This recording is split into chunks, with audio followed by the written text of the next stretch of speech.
Hey guys, this is Ruthvik, and in this session, I'm gonna take the PCD for LeetCode Weekly Contest 485. Okay, let's start. Coming to the first question, we are given a string S containing of lowercase English letters, spaces, and digits. Let V be the number of vowels and C be the number of consonants in string S. The score of string S is defined as follows. If the number of consonants is greater than 0, then the score is floor of V by C, where floor denotes the rounding down to the nearest integer.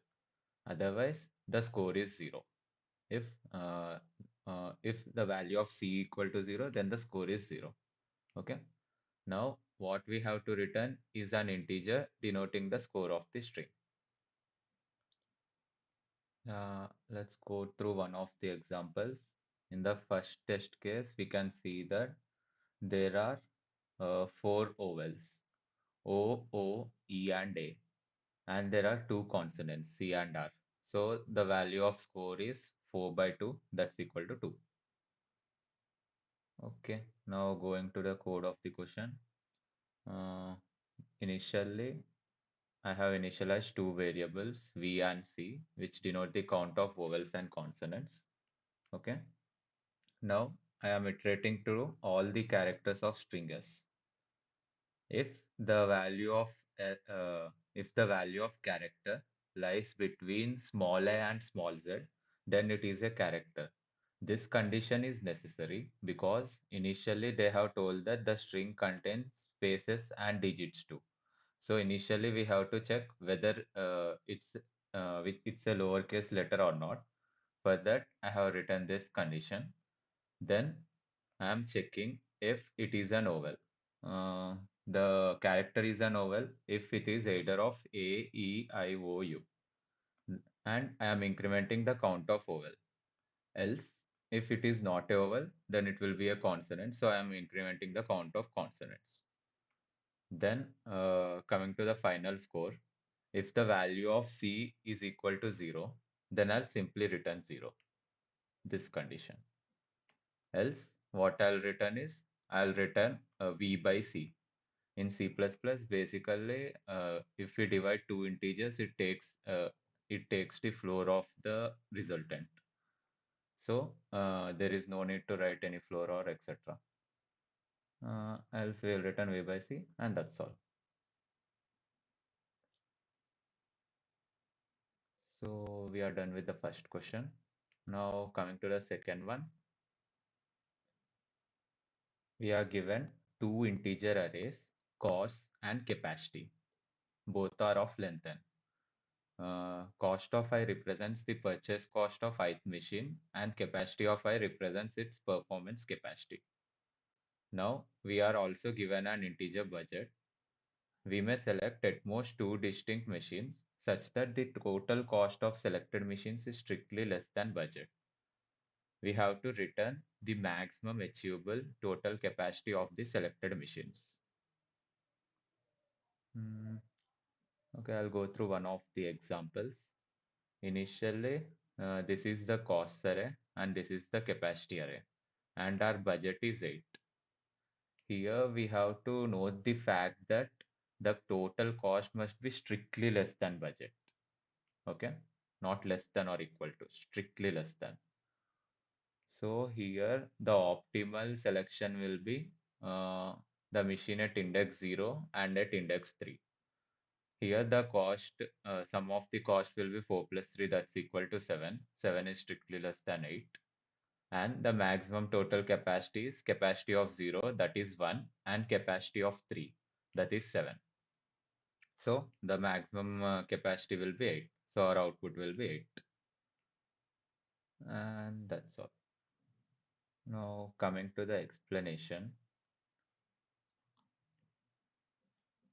Here we can see we have n machines and ith machine has some cost and capacity. Let's do some casework here. I'll take the first case.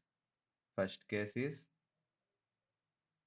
when two of the final selected machines have same cost. This is the first case. Like for example, if I select two machines, X and Y, the both of them must have cost C and their capacities can be different. Can be anything, some P, Q, etc. But the cost must be same. Okay, this is the first case. So to handle this case, what we can do is I can maintain for every cost C, for every cost C, uh, to get the maximum capacity, it's obviously best if I take the one with maximum capacity plus second max capacity. For example, if I have a cost 5 and cost 5 has capacities 10, 15, 12, 11 and 1, 2, so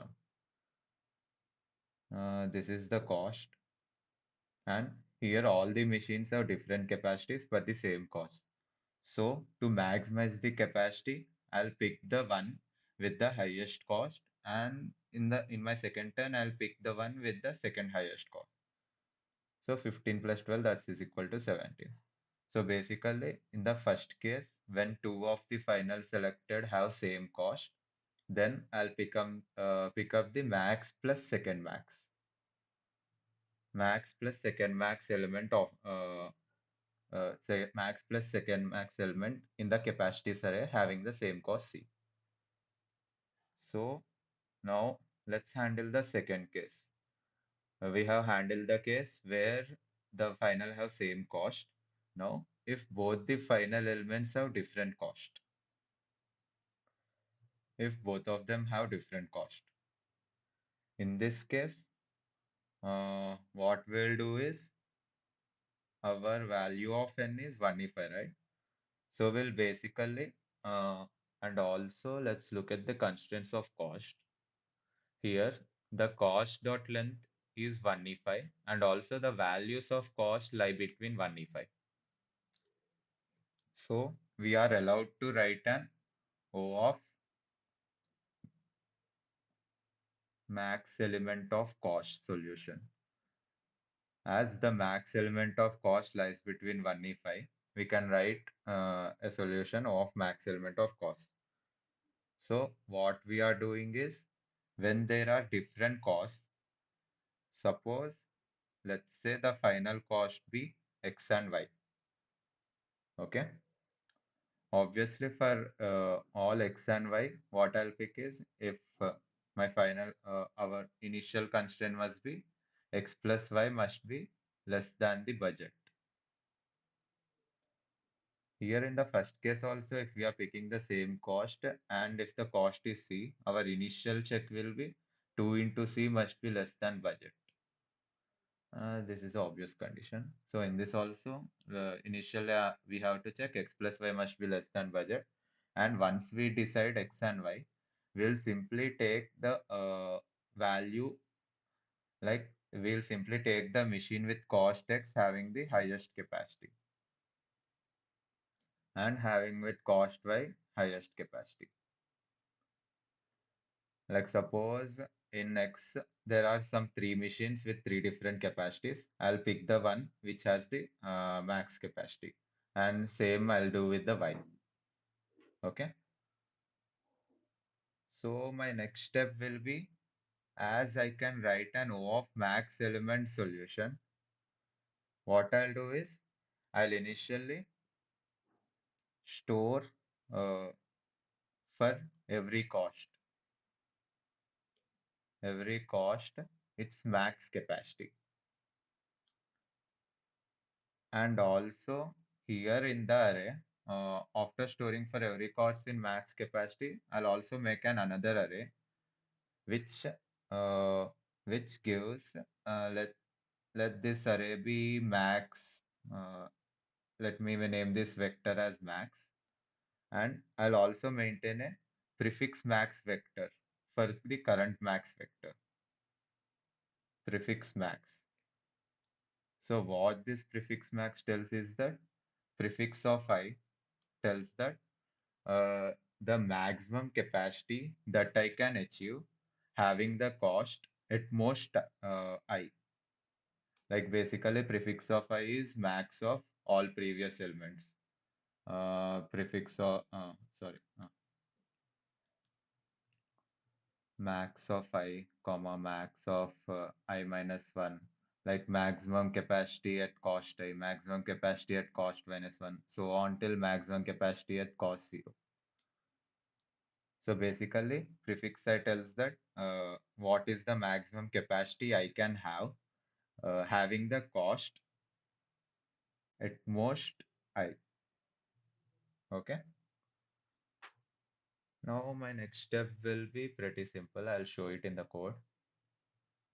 So after maintaining the prefix array, what I'll do is after maintaining the prefix array, I'll simply iterate from all the costs from I equal to 1 to n. And let the final cost be x and y, and without loss of generality, we can assume x is less than y. And basically, I am iterating I from 1 to n, that is the y value. And what I'll do is, so if my current cost is I, okay, if my current cost is I, then my previous cost must be less than or equal to x must be less than or equal to budget minus I minus 1. This minus 1 is important as they told that it is strictly less than. So x must be less than or equal to budget minus I minus 1. Okay. So my next step will be uh, like the current answer if the value of y is equal to I will be maximum of I, as we have to pick a maximum element plus prefix of x. Like I am picking the maximum capacity which can have a cost at most x. Because if I exceed the cost x, then I'll obviously exceed the budget, which is not necessary, uh, fails the condition. So what I'll do is I'll pick up a prefix which gives me the max capacity with cost at most x, and max of I will give the max capacity with cost I. That's all. So coming to the code, initially here n is the cost size of the cost array or number of machines, and here I am finding the max element in the cost array, and I am making two vectors. One is the maximum value with cost. This contains the max value, max capacity to be more precise, with cost I, and SMX is basically second max capacity with cost type. So initially what I'm doing is I'm calculating the maximum value and the second max value here. Here if maximum of cost is less than capacity of I, then I'm simply updating max with capacity I, and the second max gets the value of max. If currently the cost is less than or equal to max of cost, then I'll update it in the second max. So here I got the two arrays which contain maximum capacity and second max capacity. Now what we are doing is firstly we are handling the first case if both the final costs are identical. So the final cost can be from 1 to y obviously. So if both are identical, then 2 into I must be less than budget. Then our answer will be max of answer comma max value at that max capacity at cost I and second max capacity at cost I. Else, if 2 into I is greater than or equal to budget, then I'll break the for loop. Because if I encounter an I such that 2I is greater than or equal to budget, then all the subsequent I's will also be same.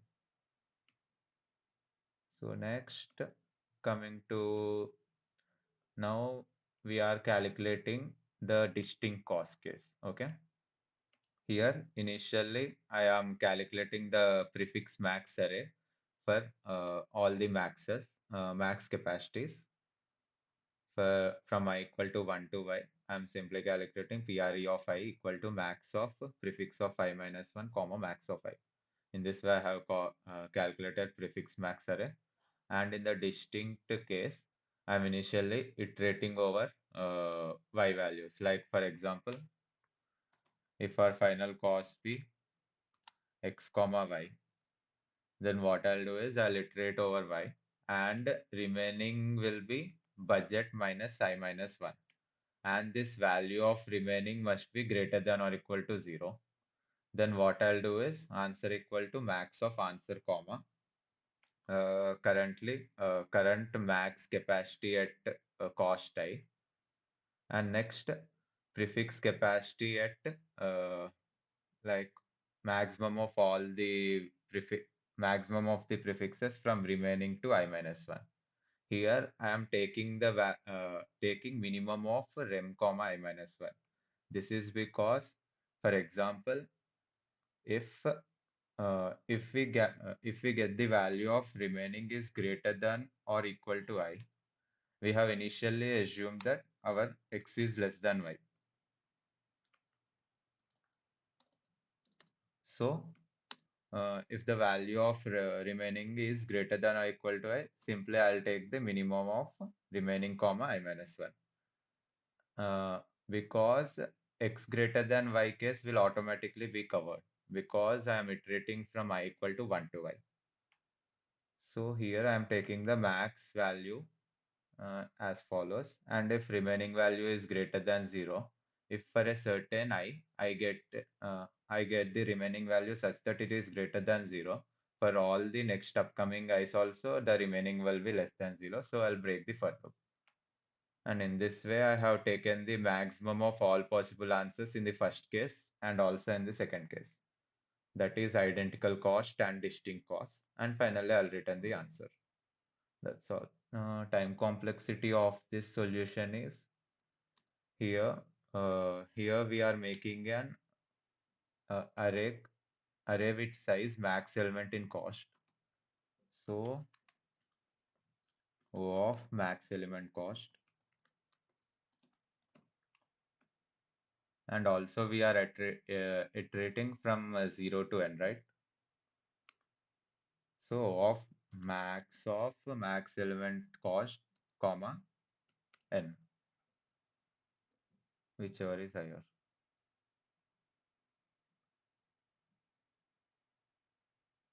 Yeah, that's all. As everything is bounded by 1 if, so it takes no longer than 1 second or so. Now coming to the third question.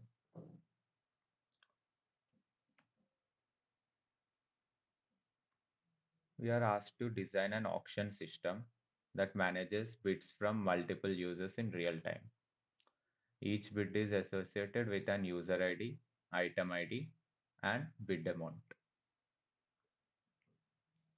So here what we have to do is we can add a bid. Like we have some 10 items or something. In add bid function, what we have to do is a certain user can select one of those 10 items and add a bid amount. If the user has already a bid in on that item, he will replace his previous bid with the new bid amount. Now here, coming to the second function, update bid. What this will do is, if an user has currently has a bid on a certain item, what it will do is it will replace the current bid amount of the user with this new amount, and it's guaranteed that bid exists. Coming to the third function, we have void remove bid. What it will do is If the user has a bid on an item, it removes the bid of that user from that item. And in this case also, it's guaranteed that bid exists. Now, coming to the fourth function, we have to get the highest bidder. Like if we have an item, we want to give it to a user who bids the highest amount. And if two or multiple users have same bid amount, then give the item to the user which has the highest user ID. If there are no bids for that item, then I'll return -1. And that's all. Here in this question, yeah, we are already given the pseudocode of this class, and uh, we have to fill the code inside the functions, add bid, update bid, and remove bid, and get highest bidder. Here, for example, let's see how they will call our class. In auction system, if we add a bid, 175, user 1 bids 5 on item 7, 276, user 2 bids 6 on item 7. Now, after that, we want to get the highest bidder for item 7. Here we have user 1 has bid 5 and user 2 has bid 6, right? So this will return 2 as user 2 has highest bid, and so on. In this way, they will call our class. Here, our initial observation is that we can, let's go through the constraints. Here we can see that user ID and item ID is less than or equal to 5e4. So we can comfortably create a vector or map or anything for every item. Like for example, uh, for every item, I'll make the explanation.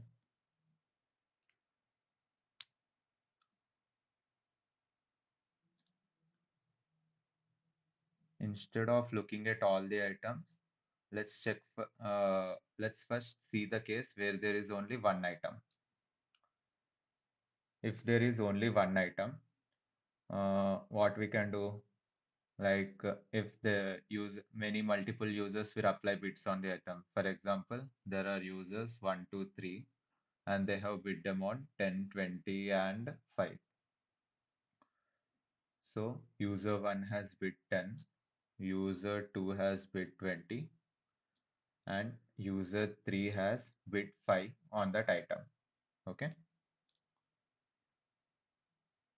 Now, if I call the function get highest bid, then it must return the user 2 because he has the maximum value 20.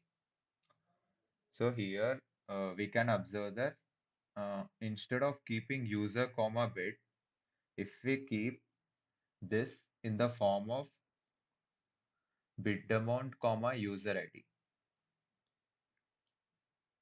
like 10 comma 1, 20 comma 2, and 5 comma 3. If we keep it like this, then we can reverse sort array, like basically reverse a sorted array. If we sort this, what we'll get is by default, if we sort the pairs, they will be sorted by first value 5, 3, 10, 1, and 22. And if we reverse it, we'll get the first element. Or instead of reverse sort, we can pick the last in sorted array. Pick the last in sorted order. So last element will be 22. Uh, and I'll return the user ID in the last. Now, let's suppose if there are multiple users who have bid 20. Like I'll also add some user like 24th user also has bid 20 and user also has bid 20. In this case also my sorting will work because initially if we sort the pairs, they will be sorted by first element And if the first elements are equal, then the pairs will be sorted by the second element. So we'll get 22, 24, and 25. As here the first element are equal, they got sorted by second element, 2, 4, and 5. So in this case also, last pair in sorted order will be my answer. I'll pick the last pair, which is 20, comma 5, and user ID will be 5. So for get highest bidder, we can do simply this. We can pick the last pair in the sorted order and return the second element. So this function can be called at most 10 power 4 or 10 power 5 times.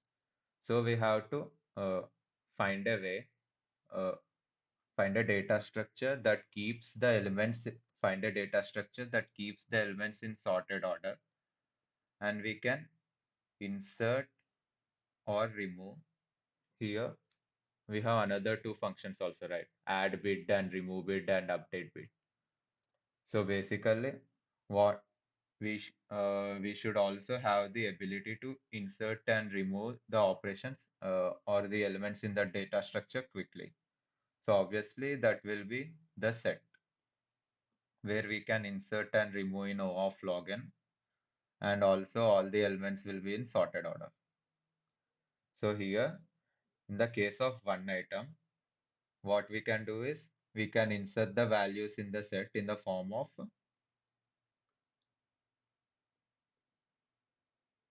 bid amount, comma, user ID.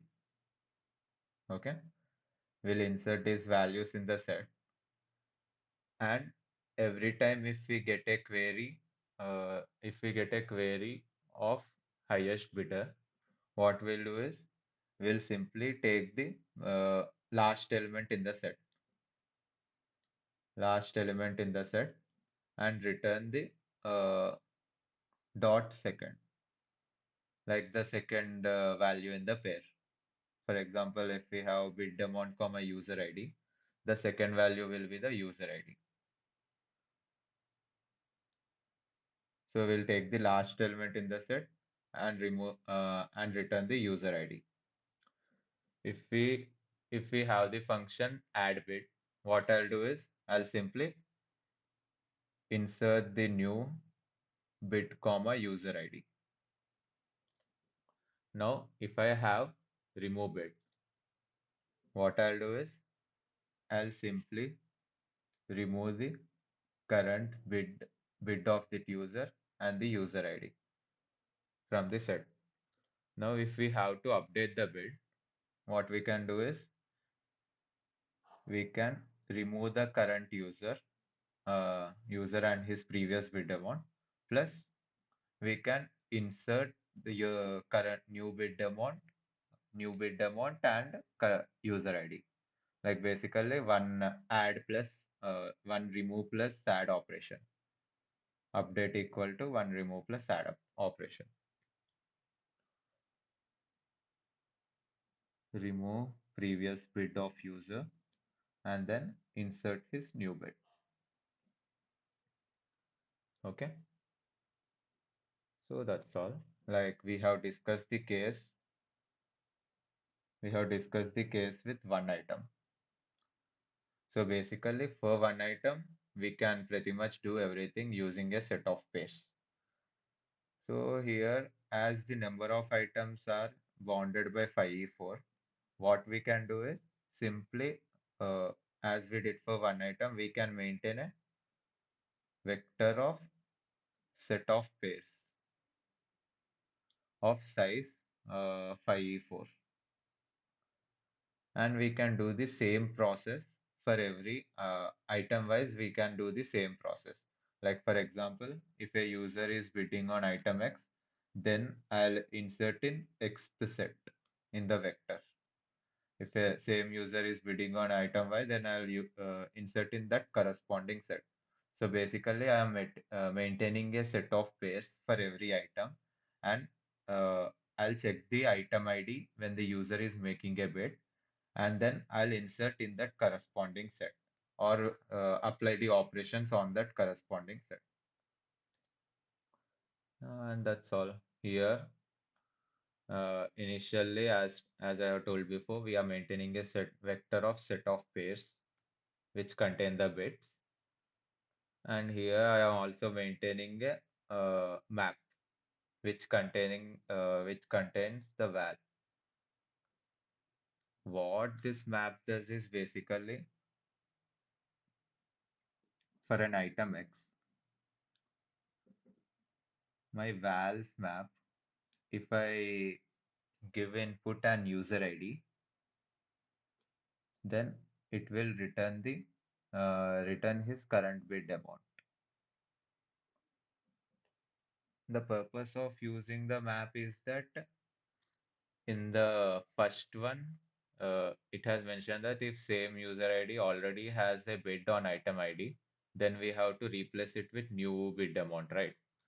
So in that add bid query, I'm initially checking if if the current item, if the current user has already made a bid on that item, then what I'll do is I have to uh, I have to erase his previous bid from the bits array, right? If there is currently a bid. So the bits array will be pairs in the form of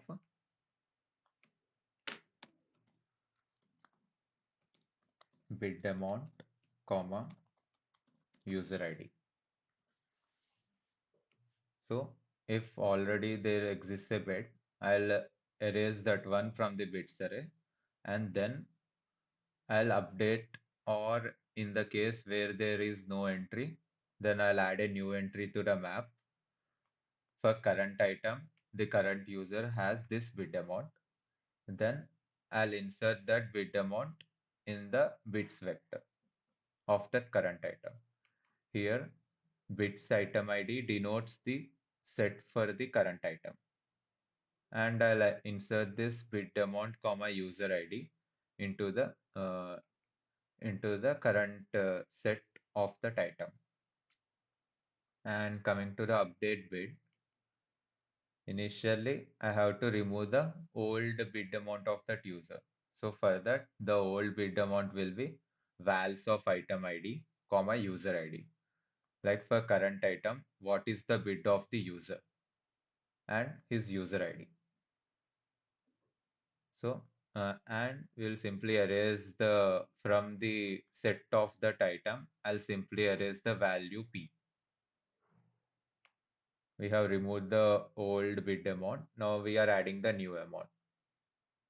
Vals of item ID, comma user ID equal to new amount. We are initially updating the vals array, and then in the corresponding set of that item, we are inserting the bid amount, comma user ID.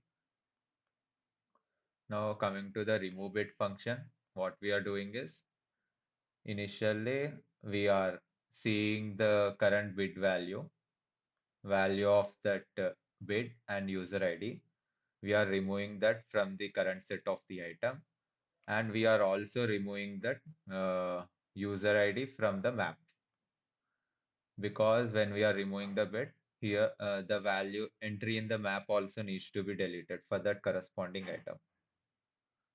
Now in the get highest bidder function, what we are seeing is if the current set for this item is empty, then I am returning -1. If it is not empty, I am taking the last element from the set. If we do this, here set.end points to the last end of the set, and if we take the previous of that pointer, we'll get the last element. Okay, and of the last element, I am returning the second value in the pair because our pairs are in the form of bid amount, comma user ID. So for the highest bidder, I am returning the second value in the last element. And the time complexity of the solution will be n log n, because in every we can see in all the functions we are either doing erase or insert operations or updating the value in map. and as we know that these operations take O of n time, sorry, O of log n time. And at max, they are called for 4 times. Yeah. At most, they are called total 4 total calls are made. So uh, so if there are n total calls, then our time complexity will be n log n. And that's all. Now coming to the fourth question. Lexicographically smallest string after deleting duplicate characters. Initially, we are given a string S that consists of English lowercase letters. You can perform the following operation any number of times. Consider any letter that occurs at least twice in the string and delete one occurrence. Okay, if there are more than one occurrence of a letter, we can delete any one occurrence of that anywhere. Now, what we have to return is the lexicographically smallest resulting string that can be formed in this way. We can conduct these operations as many times as we can. Here, the definition of lexicographically smaller is given. Like A is smaller than B if either the first position where they differ. String A has a letter which is smaller than that of string B. If both if both the strings have no characters that differ, then we can say that the one that is smaller is lexicographically smaller one. Like for example,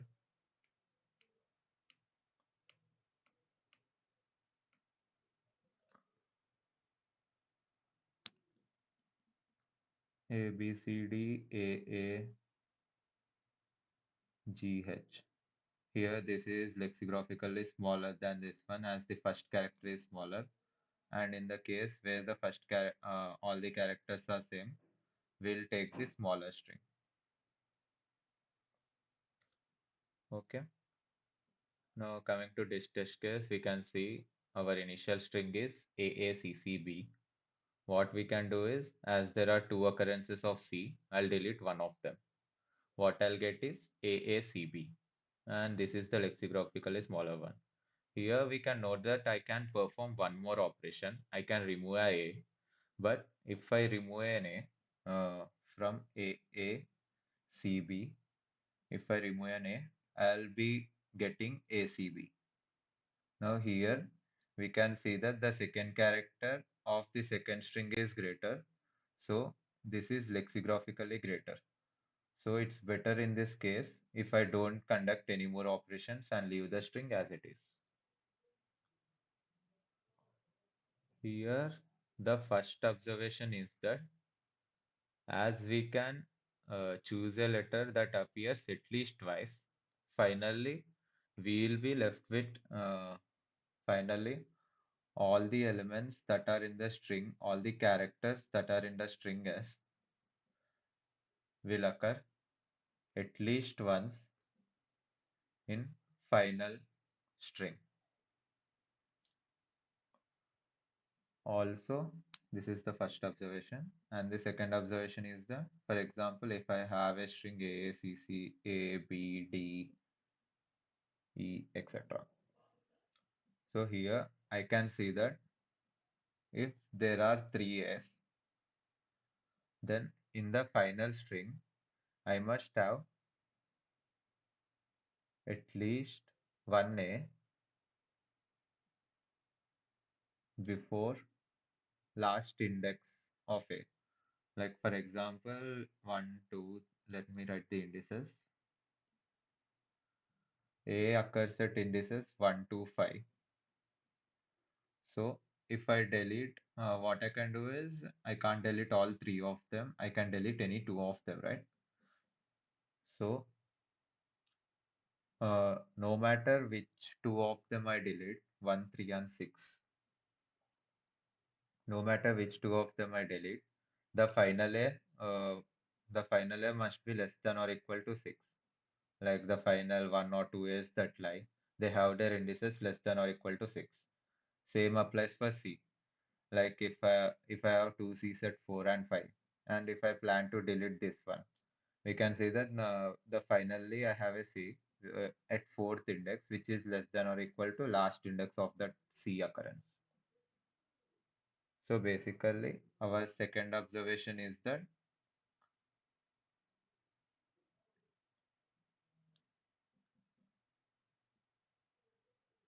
at least one char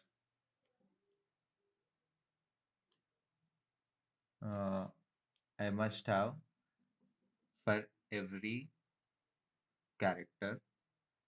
I must have at least one occurrence before its last occurrence. Okay. What in what way this helps is, let's suppose I have some characters A, B, B, C, D, E, F, and C, D, E, F occurs two times or so. If I take a range from here to here, I am free to delete C, D, E because my last in a range L to R, I am free to delete a character if its last occurrence lies outside this range. But if we see A and B, I am not free to delete like all A's and all B's. Like for example, if there are three C's and last occurrence is outside, then I am free to delete both of the C's. But I can't do this with A because here we can see that last occurrences are here. So I can only delete at most one. Either I can delete this B or the next B or same with the A. So from that observation, I'll run through the code. Well, initially what I am doing is I am pushing all the last occurrences in the set. Okay.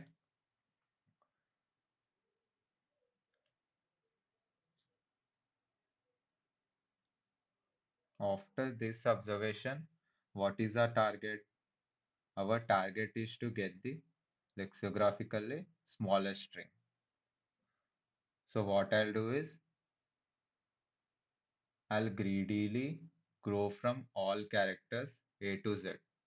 I'll initialize my answer with an empty string and I'll greedily check whether the next character that I can add to answer is like I'll greedily check the smallest possible next character that I can add to the answer. Okay, so how I'll do that? Uh, Here, initially, I have created an empty string answer. Okay, now what I want is greedily check the smallest possible next character that I can add to the answer. Okay. Initially, also I am maintaining a vector where I am pushing for all the characters its corresponding index. Like for example, eh, I am storing all the indices of occurrences of current character. In this test case, if I take the character C, what my location vector will store is the indices of the C, 0, 1, 2, and 3. A, C, C, B, 0, 1, 2, and 3. Here, the C occurs at 2 and 3. So my location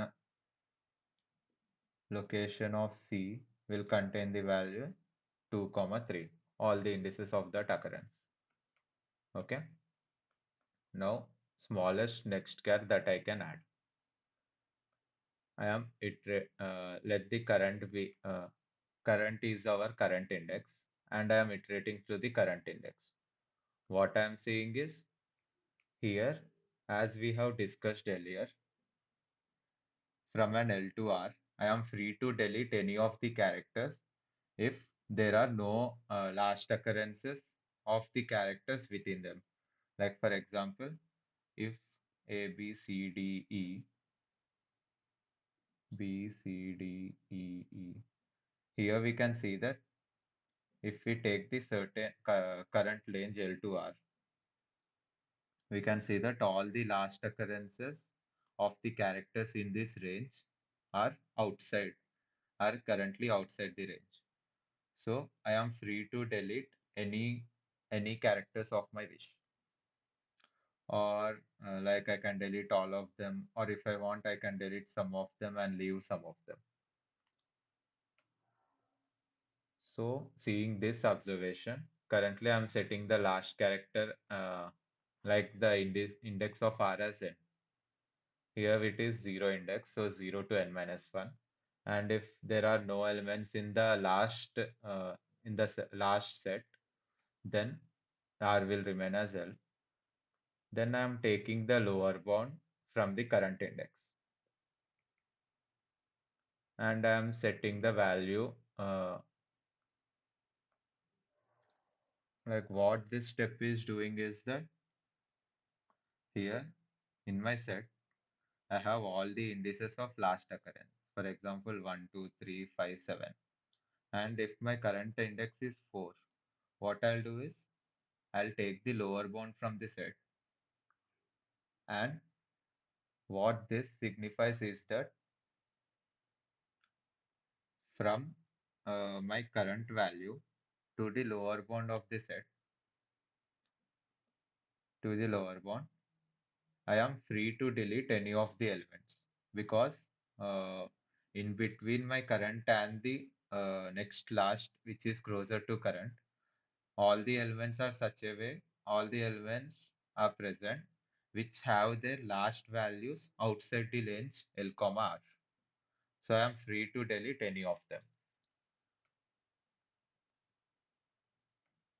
So here I am storing the closest last value that comes after current in the variable R.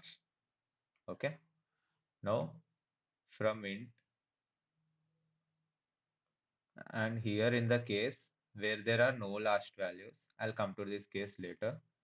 Now from all the characters from A to Z, basically index 0 to 26, I am storing here in the form of character minus A. So basically A will be 0 and Z will be 25. So I'm simply iterating over all the characters and I'm seeing if I can add this character to my current answer. How can I check that? Like basically, I am taking the lower bound of current locations. For every character from A to Z, I am checking the in the lower bound in the locations array of that character. I am taking the lower bound of the current value. What I'll get is if uh, if the lower bound is less than or equal to R, then I am free to take that character. Like basically in the range L to R. For example, I have, oh, I'll go to that. In the range L to R, for example, if I have A, B, C, D, E, F, D, E, C, A. Here, F has the last occurrence, so I am taking the range from L to R. Here, my goal, here what I can do is I can remove any of the previous characters, but I can't remove this. So in order to get the lexigraphically smallest one, what I'll do is I'll let the smallest char in this range to stay. Because in this case, if I remove all the characters, then what I'll be left with F. And here we can see that f is greater than a. So this case is beneficial. Like in this case, we can see that it's beneficial if I don't remove the first character and remove all others, or we can decide that later. It's beneficial if it's best if I don't remove the first character. So basically, in this range, I'm checking the smallest character.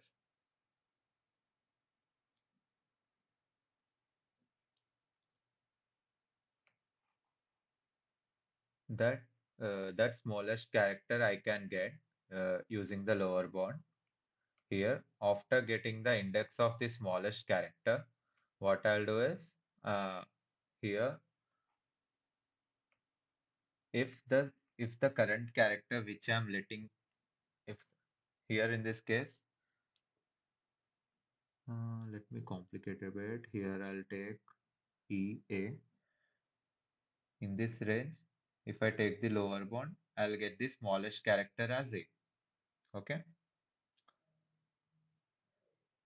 Here, if I take the smallest character, if I let the smallest character A stay here, then what this means is that I am free to remove this last character, like free to remove this last occurrence of A, because I am already letting one of the A stay here. So always I'll have at least one A in the array. So I will be free to remove this A which is at the end. So what I'll do is I'll I'll remove this index from set, because after including an character at least one time, we'll be free to remove all other occurrences of that character. So there will be no constraint or bond on us. So we are free to remove that from the set. So if here I am getting the character with the small, I am getting the lexigraphically smallest character in the range. And if the set of last elements contains that value of the index of the last occurrence, here in the last value, initially I'm populating by pushing the last index of every character.